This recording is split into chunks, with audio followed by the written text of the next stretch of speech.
The Genesis GV70 is the second luxury crossover SUV to be introduced in the upscale automaker's lineup. All new for 2022, the compact GV70 is smaller than the mid-size flagship GV80 SUV that was introduced earlier this year and that we reviewed. Described as athletic and dynamic by the nameplate, the GV70 is inspired by the design philosophy of athletic elegance, featuring a sporty and powerful appearance. The design of the GV70's front is thoroughly unique. The iconic crest grille, which takes its shape from the Genesis logo, has been set lower than the quad lamps to reflect the SUV's athletic nature, while the two lines of the quad lamps evoke a sense of speed. Skid plates placed on the bottom of the bumpers reinforce the SUV's powerful image. When reviewed from the side, the GV70 exudes an elegant sensibility. The arching parabolic line, which begins at the top of the quad lamps and runs elegantly along the side of the SUV, creates a dramatic contrast with the muscular rear fenders. The sleek and elegant coupe-like roof design, along with the dropping chrome line to the C-pillar, accentuate the GV70's unique athletic characteristic.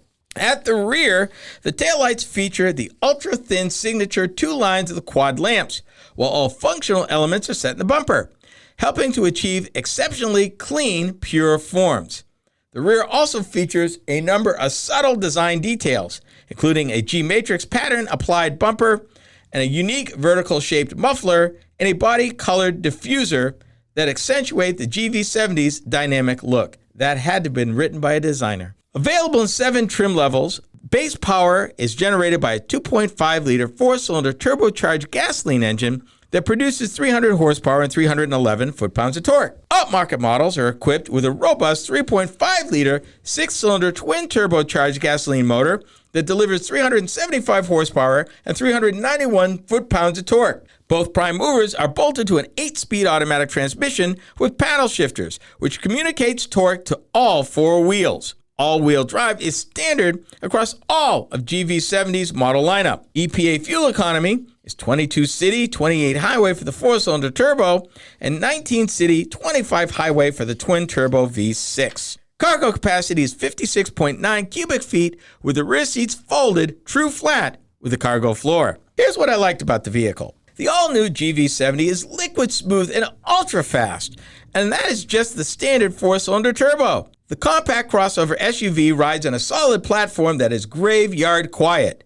No road, wind, or engine noise makes its way into the cabin to mess with your feng shui, if that's even possible in a vehicle. The driver is treated to a full complement of displays, controls, and switchgear with roller controls for the audio system. A nice touch.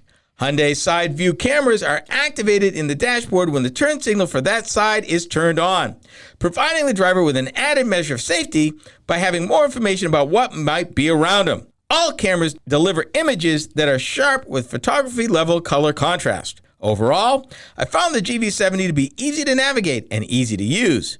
Seating is very comfortable at speed, a nice conveyance for 4 adults. There's plenty of USB ports too, 2 up front and 2 for rear seat passengers to make the trip most comfortable for all.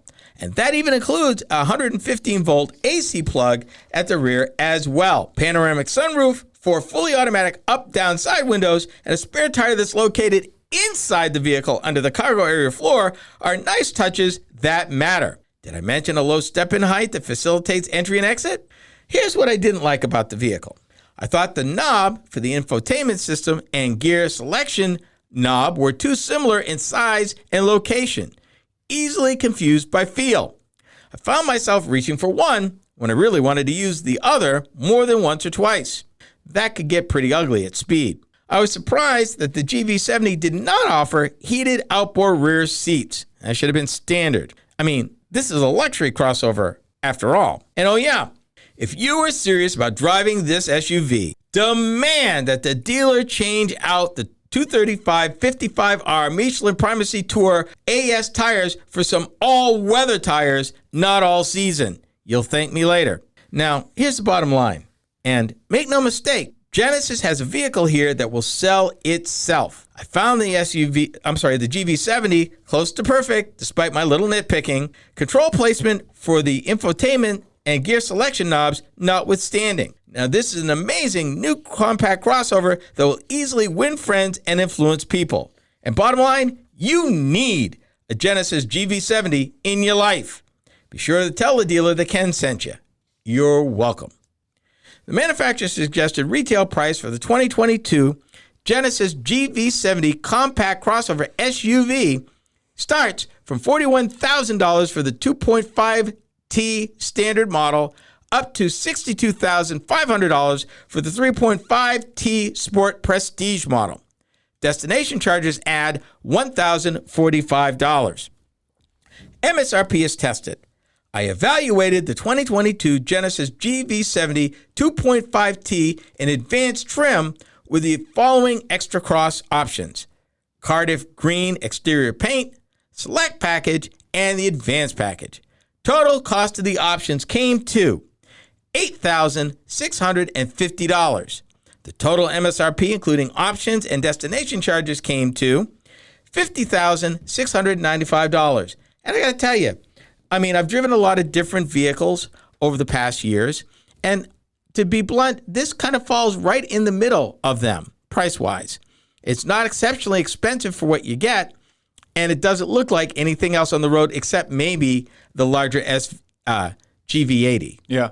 But honestly, from a size standpoint, from a handling standpoint, and from a feel standpoint, I actually like the GV70 a lot better. And I think a lot of people, particularly, those empty nesters out there, and you baby boomers know who you are, you'd love this thing, really. I mean, it's snazzy looking, it runs well, it's comfortable. I just can't say a lot about it except I didn't want to give it up. What was the biggest difference between it and the GV80? Size and heft. I mean, it's smaller, which makes it more maneuverable. And, if you don't need all of that space, I mean, there's certainly enough for two people to haul things and occasionally haul two other people. And honestly, for me, that would be more than enough. If you don't need the space, the GV70 would be perfect. And they're coming out with a hybrid here in the next year or so. Whoop, whoop. Yep.